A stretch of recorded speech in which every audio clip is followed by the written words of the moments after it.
1952 წელი აღმოსავლური კრიზისის და ცივი ომის ერთ-ერთი მნიშვნელოვანი ეტაპი. 26 იანვარი მასობრივი გამოსვლები არეულობანი და ჯანღი კაიროში, სუეცის კრიზისის გაღრმავება. კრიზისი ღრმავდება არა მარტო ბრიტანულ ჯარებსა და ადგილობრივ მოსახლეობას შორის, არამედ თვითონ ეგვიპტეში არის უკვე ძალიან სერიოზული პოლიტიკური კრიზისი, რომელიც კიდევ რამდენიმე წლის განმავლობაში გაგრძელდება. 6 თებერვალი ხანგრძლივი ავადმყოფობის შემდეგ გარდაიცვალა გეორგ მე-6, დიდი ბრიტანეთის მეფე, 56 წლის ასაკში. მეფე, რომელსაც ძალიან დიდი დამსახურება მიუძღვის არა მხოლოდ ბრიტანელი ხალხის, არამედ მთელი მსოფლიო ცივილიზაციის წინაშე ფაშისტთა დაპირისპირების პერიოდში. მაგრამ ყველაფერთან ერთად გეორგ მე-6 იყო არა მარტო საკუთარი ხალხის, არამედ შეიძლება ითქვას მორალური ლიდერი მთელი ქრისტიანული ცივილიზაციისა. ეს ძალიან კარგად ჩანს ერთ-ერთ ესეთ დამახასიათებელ ეპიზოდში, რომელიც უკავშირდება მე-20 საუკუნის ერთ-ერთ უდიდეს წმიდანს, ადამიანს, რომელიც ატარებდა სტიგმატებს, მე-20 საუკუნის ერთ-ერთი სასწაულმოქმედი, ისეთი მნიშვნელოვანი ხატი წმინდანებისა, პადრე პიო, იტალიელი წმინდანი. მისი ცხოვრებიდან ცნობილია ესეთი ფაქტი, თავის ახლობლებთან ერთად, თავის სულიერ შვილებთან ერთად საუბარს ატარებდა და უცებ გაჩერდა. რამდენიმე წამის განმავლობაში ის იყო ჩუმად და შემდეგ თავის სულიერ შვილებს უთხრა, რომ აი ეხლა ამ წამს გარდაიცვალა ქრისტიანის სული აღესრულაო და ის წავიდა თავის მამას დაუბრუნდა. გარდაიცვალა გეორგ მე-6. რამდენიმე საათის შემდეგ გაიგეს, რომ მართლაც გარდაიცვალა გეორგ მე-6. თვითონ პადრე პიოს მხრიდან გეორგ მე-6-ის ესეთი შეფასება არის მართლაც ძალიან მნიშვნელოვანი და მრავლის მეტყველი. 7 თებერვალს უკვე მეორე დღეს ელიზაბეთ მეორე დიდი ბრიტანეთის დედოფლად გამოაცხადეს. თუმცა გამომდინარე ბრიტანული სამეფო სახლის ეტიკეტიდან კორონაცია 1 წლის შემდეგ შედგა. 26 თებერვალი უინსტონ ჩერჩილმა ოფიციალურად განაცხადა, რომ ბრიტანეთი ფლობს ატომურ იარაღს. ესეც ძალიან ესეთი მნიშვნელოვანი შემადგენელი ელემენტია ცივი ომის ისტორიის.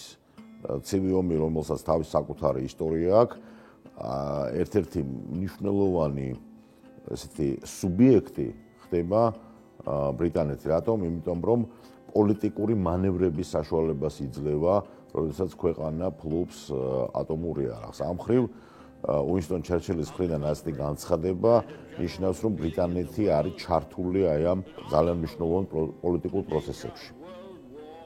11 მარტი გენერალი ეიზენჰაუერი ლიდერობს ნიუ-ჰემპშირის პრაიმერისში. როგორც ხედავთ, არა მარტო დღეს, არამედ საზოგადოდ ნიუ-ჰემპშირი არის ერთ-ერთი განსაზღვრელი შტატი არჩევნების თვალსაზრისით. როდესაც გენერალ ეიზენჰაუერი პოლიტიკურ პროცესებში შედიოდა, ბევრი ფიქრობდა, რომ მას არ აქვს რეალური შანსი, რომ ის გახდეს ამერიკის პრეზიდენტი, მაგრამ ნიუ-ჰემპშირში მისმა გამარჯვებამ ამ პრაიმერისში საბოლოოდ გადაწყვიტა პრეზიდენტობის ბედი. 19 მარტი ეგვიპტის პარლამენტი დათხოვნილია მუსლიმური პარტიის ლიდერები დააპატიმრეს. ლაპარაკია სწორედ იმ პარტიაზე, რომელსაც დღეს ვიცნობ ძმები მუსლიმების სახელით. ეს პარტია უკვე ამ პერიოდში არსებობს ეგვიპტეში, ეს არის ერთ-ერთი ძალიან სერიოზული ძალა და 52 წელს ამ პარტიის დათხოვნამ კიდევ უფრო გააღრმავა ეგვიპტის როგორც შიდა პოლიტიკური, ასევე სუეცის კრიზისი.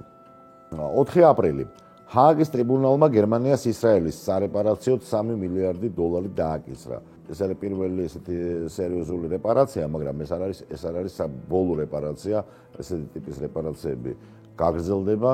როგორც ხედავთ, ეს არის შედეგი მეორე მსოფლიო ომის, შედეგი იმისა, რასაც უწოდებთ ჰოლოკოსტის ტრაგედიას. გერმანელი ხალხი და გერმანული სახელმწიფო დღემდე იხდის ამ რეპარაციას იმ ტრაგედიის გამო, რისი მიზეზიც აღმოჩნდა ნაცისტური ხელისუფლება მთელი 13 წლის განმავლობაში. 13 მაისი ჯავაჰარლალ ნერუ ინდოეთში თავის პირველ მთავრობას აყალიბებს.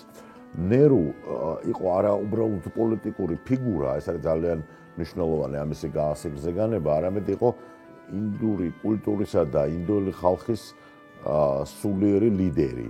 ნერუ იყო არა მხოლოდ პოლიტიკური ფიგურა, არამედ ადამიანი, რომელმაც ძალიან დიდი კვალი დააჩნია ინდურ ლიტერატურას, ინდურ კულტურას, ის იყო წერალი, ლიტერატური, სულიერი ფიგურა, ადამიანი, რომელსაც ეკუთვნის ერთ-ერთი შესანიშნავი წიგნი ინდოეთზე, რომელსაც ქვია ინდოეთის აღმოჩენა, ადამიანი, რომელიც იყო ერთი მხრივ ძალიან დახვეწილი, დასავლელი ინტელექტუალი, შესანიშნავი ინგლისური ენით მოლაპარაკე, მაგრამ მეორე მხრივ კაცი, რომელიც ასევე როგორც თევზი წყალში, ისე გრძნობდა საკუთარი ხალხის კულტურას და ისე გრძნობდა ინდური კულტურის მთავარ ტექსტებს.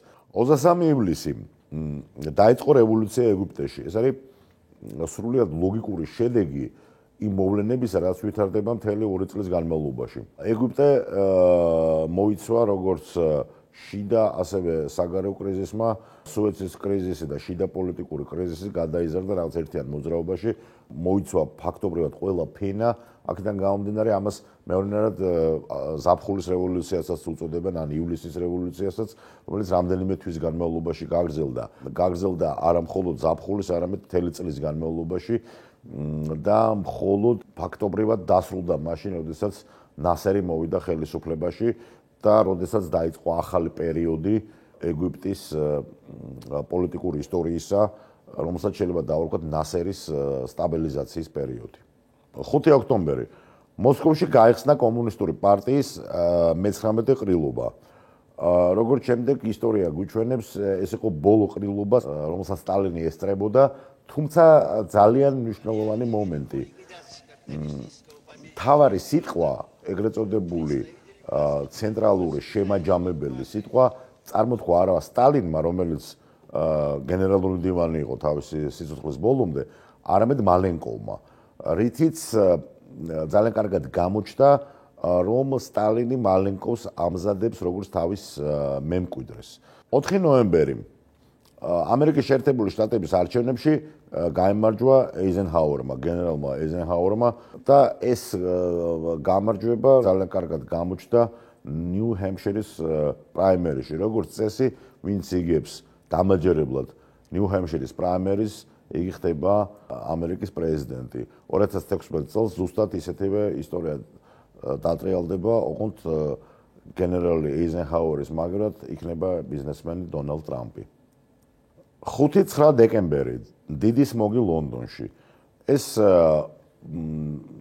დღეს უკვე შეიძლება ითქვას, რომ არის მე-20 საუკუნის კულტურის, მეტეოროლოგიური ისტორიის ერთ-ერთი ძალიან საინტერესო და ისეთი სახასიათო შემთხვევა.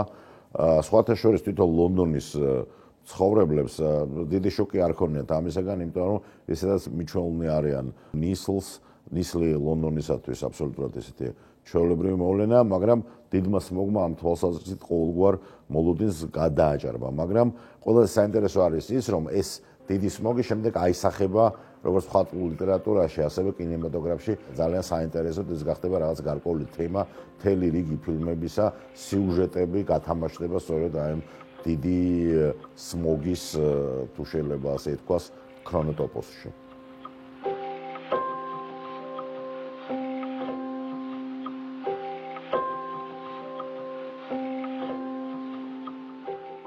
$1952 წელი არის ერთ-ერთი უმნიშვნელოვანესი წელი კინოს ისტორიისთვის და კინოს პოეტიკისთვის. ჩარლზ სპენსერ ჩაპლინმა, რომელიც 20-იანი წლების ბოლოდან მოყოლებული, 30-იანი წლებიდან დაწყებული, უკვე საკმაოდ იშვიათად შემოდის თავისი ახალი ნაწარმოებით კინოში, გადაიღო კიდევ ერთი ფილმი ხანგრძლივი პაუზის შემდეგ. რამპის შირახნები. არ შევცდები თუ ვიტყვით, რომ ამ ფილმმა ბევრწილად განსაზღვრა დასავლური კინოს განვითარება და დასავლური კინოს გარკვეული ტენდენცია. მე-20 საუკუნის ალბათ ყველაზე უფრო დიდი კინოკრიტიკოსი და ერთ-ერთი შესანიშნავი მოაზროვნე ანდრე ბაზენი აღნიშნავდა, რომ რამპის შირაღდნებში კინომ სხვანაირი სუნთქვა დაიწყო, რომ რამპის შირაღდნები ეს არის მოვლენა კინოსათვის ერთ-ერთი ალბათ უმნიშვნელოვანესი, რადგანაც კამერამ თითქოს დაიწყო წერა. კამერა გახდა ისეთივე მონაწილე კულტურული პროცესის, როგორც ლიტერატურა. ჩარლზ სპენსერ ჩაპლინმა თავისი ცხოვრება, თავისი ბიოგრაფია აქცია კინოს მასალად. ალბათ ეს არის პირველი შემთხვევა კინოს ისტორიაში, როდესაც შემოქმედის ცხოვრება, შემოქმედებითი ცხოვრება ხდება კინოს განუყოფელი ნაწილი.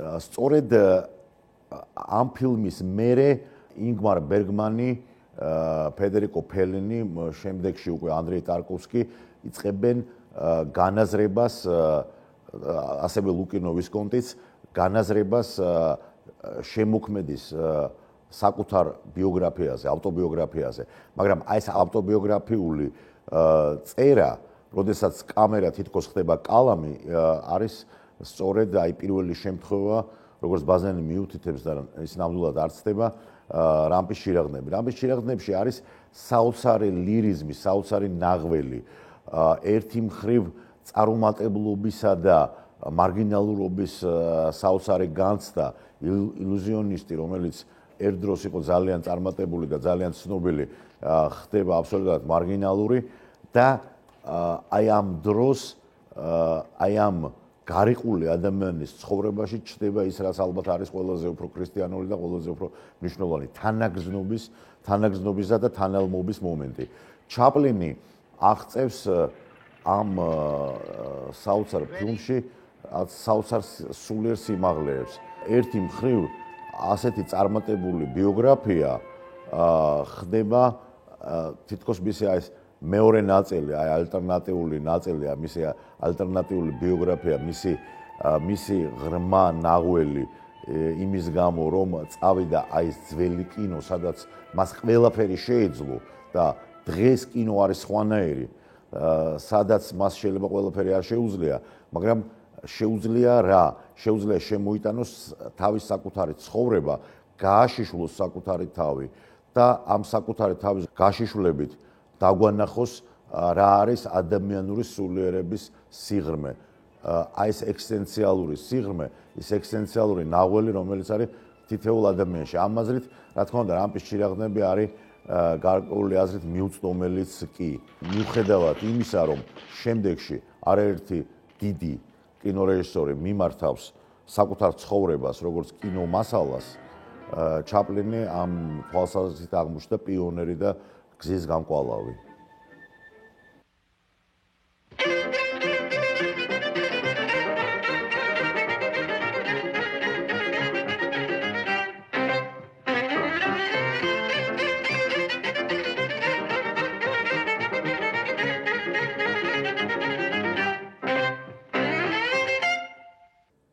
$1952 წელს ისინდა განსხვავებულმა მწერლებმა, როგორებიც არიან ივან ბუნინი და ერნსტ ჰემინგუეი, თავიანთი შემოქმედებისათვის ალბათ შემაჯამებელი ნაწარმოებები დაწერეს. ერთმა დაწერა რომანი, კერძოდ ბუნინმა არსენიევის ცხოვრება. შეიძლება ითქვას, რომ ალბათ ეს არის პირველი რომანი და უკანასკნელი რომანი ბუნინის ცხოვრებაში. როგორც წესი, ისევ როგორც ჰემინგუეი იყო მოკლე და საშუალო მოთხრობის დიდოსტატი. ბნელი ხეივნებიც კი, რომელიც საკმაოდ დიდი მოცულობისაა, მაინც თუ შეიძლება ასე ითქვას, გარკვეულ მოზაიკას წარმოადგენს და არ არის რაღაც გარკვეული მთლიანობა, არ არის ჩვენ ამას ვერ დავარქმევთ რომანს როგორც ასეც. აი არსენიევის ცხოვრება მართლაც რომანია, მას ხავს პროტაგონისტი, ეს არის მთხრობელი და ძალიან მნიშვნელოვანია, რომ ბუნინმა მთელი 250 გვერდის განმავლობაში ერთი ამოსუნთქვით იკითხება და გარკვეული მთლიანობა არის შეინარჩუნებული, რაც ისე ვიმეორებ ბუნინისათვის არ იყო მთლად დამახასიათებელი. რაც შეეხება ჰემინგუეის, რა თქმა უნდა, ჰქონდა რომანის გამოცდილება, თუმცა საუკეთესო შედეგებს ის აღწევდა როგორც წესი მოკლე და საშუალო მოთხრობების სივრცეში. რამდენიმე წლით ადრე უილიამ ფოლკნერმა ესეთი რამ თქვა ჰემინგუეიზე, რომ თითქოს არ ყოფნიდა ვაჟკაცობაო, რომ დამარცხებულიყო. ჰემინგუეიმ სამწუხაროდ ვერ გაიგო ფოლკნერის ეს ფრაზა, მას ეგონა, რომ ფოლკნერი მას თითქოს საყვედურობდა პიროვნულ არავაჟკაცობას, თქვა და ასე. სინამდვილეში ფოლკნერი სხვა რაღაცას გულისხმობდა, ფოლკნერი გულისხმობდა იმას, რომ თვითონ ფოლკნერს არასოდეს ეშინოდა, რომ დამარცხებულიყო ლიტერატურაში. მიაჩნდა, რომ ჰემინგუეი ბოლომდე არ რისკავდა და ბოლომდე არ აშიშულებდა საკუთარ თავს. 52 წელს, როდესაც ჰემინგუეიმ დაწერა მოხუცი და ზღვა, სადაც მთავარი მოქმედი პირი არის მებადური სანტიაგო, მართლაც სრულიად არაჩვეულებრივი პერსონაჟი, მიუხედავად ყველაფრისა, ამაში არის ძალიან ღრმად ავტობიოგრაფიული მომენტები. რა არის ავტობიოგრაფიული? ავტობიოგრაფიული არის ის, რომ რამდენიმე წლით ადრე ჰემინგუეის ცხოვრებაში მოხდა სერიოზული კრიზისი, რის შემდეგაც ის გახდა დაუბრუნდა თუ გახდა დედა ეკლესიის წევრი და ეს ყველა ნაბიჯზე იგრძნობა, როდესაც ადამიანი კითხულობს მოხდა ზღვას. როდესაც სანტიაგო ლოცულობს ღვთისმშობლისადმი, როდესაც დედა ღვთისმშობელს ეხვეწება, რომ დააჭერინოს ეს თევზი, ამავე დროს ამაში არის ჰემინგუეის პირადი ლოცვაც და სრულიად არ არის შემთხვევითი, როდესაც მან ნობელის პრემია სწორედ ამ მოთხრობის გამო აიღო, აი ეს მედალი, რომელიც გადასცა ნობელის კომიტეტმა, მან ფეხით გაიარა მთელი კილომეტრები და გვადალუპეს ღვთისმშობლის ქანდაკებას შეწირა თავისი საკუთარი ნობელის პრემიის მედალი, რაც გარკვეული აზრით იყო იმის აღიარება, რომ მოხუც სანტიაგოში დამარცხებულ გამარჯვებულ ადამიანში ჰემინგუეი საკუთარ თავს ხედავს. და სხვათა შორის ძალიან მნიშვნელოვანია, რომ ამის შემდეგ ფოლკნერმა თქვა, რომ აი ჰემინგუეიმ სწორედ ამ დამარცხებაში გაიმარჯვაო. არ არის შემთხვევითი ისიც, ჩვენ ჩამონეზე ვლაპარაკობდით და ორივე დიდმა მწერალმა მართლაც კიდევ ერთხელ ავტობიოგრაფია და საკუთარი თავის რეფლექსია აქცია რომანისა თუ მოთხრობის უღრმეს თემად. ამ თვალსაზრისით შეიძლება ითქვას, რომ დიდი მწერლები უყურებენ საკუთარი შემოქმედების სარკეში საკუთარ თავს როგორც სხვას, ხოლო სხვას როგორც საკუთარ თავს. დაინახო ჩვეულებრივ მებადურში საკუთარი წარუმატებლობა და საკუთარი გამარჯვება, არ განასხვაო გამარჯვება დამარცხებისაგან, ალბათ არის ყველაზე უფრო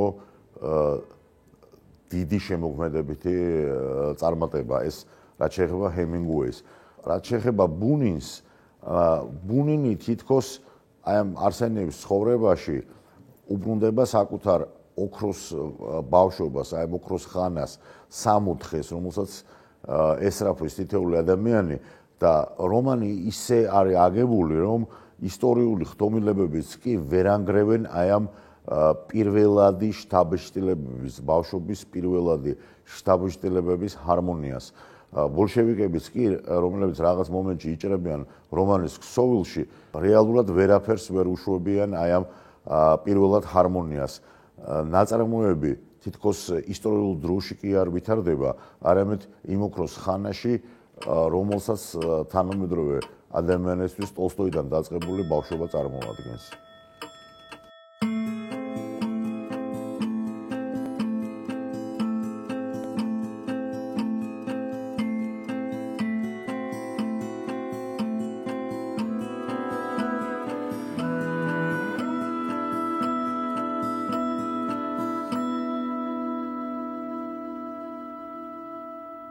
$1952 წელს გაისმა გაჟღერდა კიდევ ერთი უნიკალური პერსონალური პიროვნული ხმა, ლირიული ხმა პაულ ცელანისა.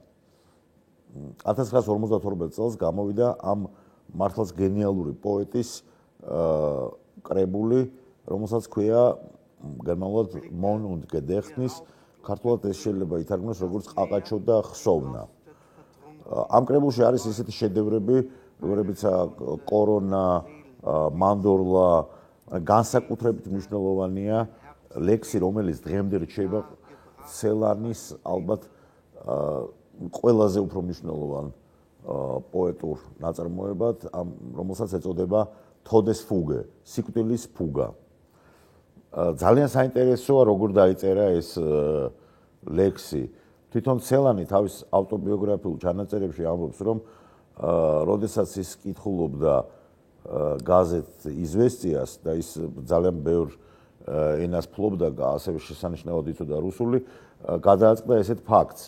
აქვე უნდა აღვნიშნო, რომ ცელანი იყო რუმინეთში დაბადებული გერმანულენოვანი ებრაელი, რომლის მშობლებიც ჰოლოკოსტში დაიღუპნენ. და აი ის კითხულობს „იზვესტიას“, სადაც არის ესეთი ცნობა, რომ ლვოვის გეტოში გერმანელებმა ებრაელები დახვრიტეს და ჩართული ჰქონდათ ტანგოს მუსიკა. ტანგოს მუსიკაზე ხვდებდნენ ებრაელებს. აი აქედან დაიბადა სწორედ ეს იდეა ამ ლექსისა, რომელსაც ქვია სიკვდილის ფუგა და თვითონ ლექსიც მიუხედავად იმისა, რომ ეს არის პოეტური ნაწარმოები, არის აგებული როგორც მუსიკალური ნაწარმოები. სადაც ერთი მხრივ შელოცვასავით მეორდება ერთი და იგივე წინადადებები, მაგრამ ეს წინადადებები იზრდებიან, სქელდებიან და მართლაც რაღაც აი ფუგის განზომილებას იძენენ. პაულ ცელანი იყო ღრმად ტრაგიკული პოეტი, რომელს ძალიან ტრაგიკულად დაასრულა თავისი სიცოცხლე. ის პარიზში მირაბუს ხიდიდან გადახდა სენაში და თავი მოიკლა. მირაბუს ხიდი მნიშვნელოვანია არა მხოლოდ ფრანგული კულტურისთვის, არამედ მნიშვნელოვანია დიდი ევროპული პოეზიისათვის. მირაბუს ხიდი არის ერთ-ერთი შედევრი გიომ აპოლინერის. არ არის შემთხვევითი, რომ ცელანი, რომელიც შიზოფრენიასა და უღრმეს სულიერ ტკივილებს შორის ესე მერყეობდა, სწორედ ამ ხიდიდან გადახდა. ეს იყო კაცი, რომელსაც შეიძლება დავარქვათ სულიერი თავგადასავლების ადამიანი. საზოგადოდ ცელანი გამოხატავს ავსტრიული კულტურის და ავსტრიული სულიერების ძალიან დიდ როლს და მნიშვნელობას მე-20 საუკუნის კულტურაში, რომელმაც გვაჩუქა უდიდესი ლიტერატურა მე-20 საუკუნეში. ფრანც კაფკა, რობერტ მუზილი, ჰერმან ბროხი, რომელიც გარდაიცვალა 1 წლით ადრე 51 წელს, რომელიც ასევე ებრაული წარმოშობის იყო და რომელმაც ბოლომდე მიიღო ქრისტიანობა და გახდა ქრისტიანული კულტურის ერთ-ერთი უდიდესი მწერალი და ერთ-ერთი უდიდესი გამომხატველი. 1945 წელს მან გამოსცა ნაწარმოები, რომელსაც თითქოს არანაირი კავშირი არ ჰქონდა გარე რეალობასთან. ამ ნაწარმოებს, მის ალბათ მთავარ ნაწარმოებს ეწოდება ვირგილიუსის სიკვდილი. ვირგილიუსი განსაკუთრებული მწერალია დასავლური ლიტერატურისათვის.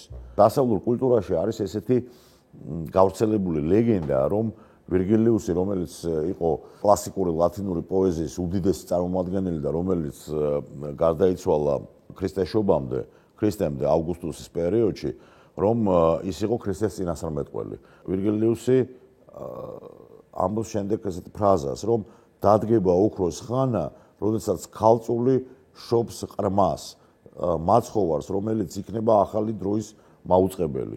ქრისტიანებმა ეს ფრაზა წაიკითხეს როგორც ქრისტეს წინასწარმეტყველება და ძალიან ბევრ საშუალო საუკუნეების ევროპულ ტაძარში ვირგილიუსს გამოსახავდნენ ესაია და იერემია წინასწარმეტყველებთან ერთად, როგორც ქრისტეს წინასწარმეტყველს. ამასთანავე ვირგილიუსის გენიალურ პოემაში, რომელსაც ეწოდება ენეიდა და რომელიც მოგვითხრობს ტროელი ენეასის მსხემობას, პილიგრიმობას დამწვარი ტროადან აპენინის ნახევარკუნძულამდე, მან ხელახლა გაანაახლა ტროა, როდესაც დააფუძნა რომი და ამიტომ რომი უკვე ანტიკურობაში ითვლებოდა, რომ ეს არის რომა ეტერნა, მარადიული რომი, იმიტომ რომ რომი მოკვდა როგორც ტროა და თავიდან დაიბადა როგორც რომი.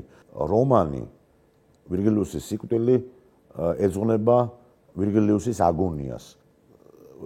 მისი ბოლო მოგზაურობა არის ერთდროულად როგორც შემოქმედის უგანასკნელი მოგზაურობა, შემოქმედის სიკვდილი, ამავე დროს ეს არის ერთი მხრივ მართლაც შემოქმედის უკვდავება, მაგრამ ამავე დროს ის ხედავს არა უბრალოდ იმ სიტყვას, რომელსაც ის ემსახურებოდა თავისი პოეზიით, არამედ იმ სიტყვას, რომელიც არის სათავეში, რომელიც არის დასაბამში, რომელიც არის პირველად. ის ხედავს იმ ლოგოს, რომელიც მალე განხორციელდება. ჰერმან ბროხმა დააგვირგვინა ეს დიდი ქრისტიანული ტრადიცია ქრისტიანული ვირგილიუსის შესახებ და გვაჩუქა მე-20 საუკუნის ალბათ ერთ-ერთი უდიდესი როგორც ანტიკური, ისე ქრისტიანული ნაწარმოები. ვირგილიუსის სიკვდილი, როგორც ვირგილიუსის უკვდავება და როგორც რაც ყველაზე უფრო მნიშვნელოვანია, მარადიული სიტყვის უკვდავება.